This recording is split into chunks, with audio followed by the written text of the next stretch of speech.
Hello everyone, welcome to this video. Today I'm going to show you how you can use Google Play Store using your Windows computer. So first you'll have to go to bluestacks.com. Afterwards you'll land on the BlueStacks website. Now from the website we are going to see all the versions, and afterwards you're going to see all of the BlueStack versions here. So this is BlueStacks 5, and as you can see it has 32-bit, 64-bit. It's not currently available for Mac OS. And there's also BlueStacks 4, which is available for Mac OS. Now if you have a low-end system, you can download the BlueStacks 4 or 5.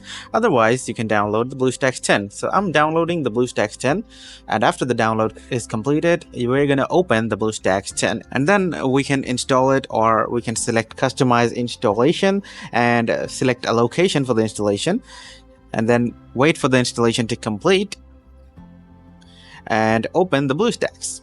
Now you can use the search option from here to search for any apps that you want from Google Play Store, or you can just turn on the app player. After turning on the app player, we have system apps where we have Play Store.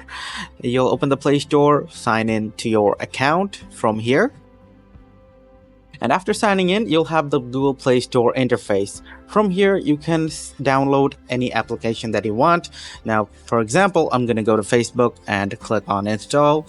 And as you can see, the installation has begun.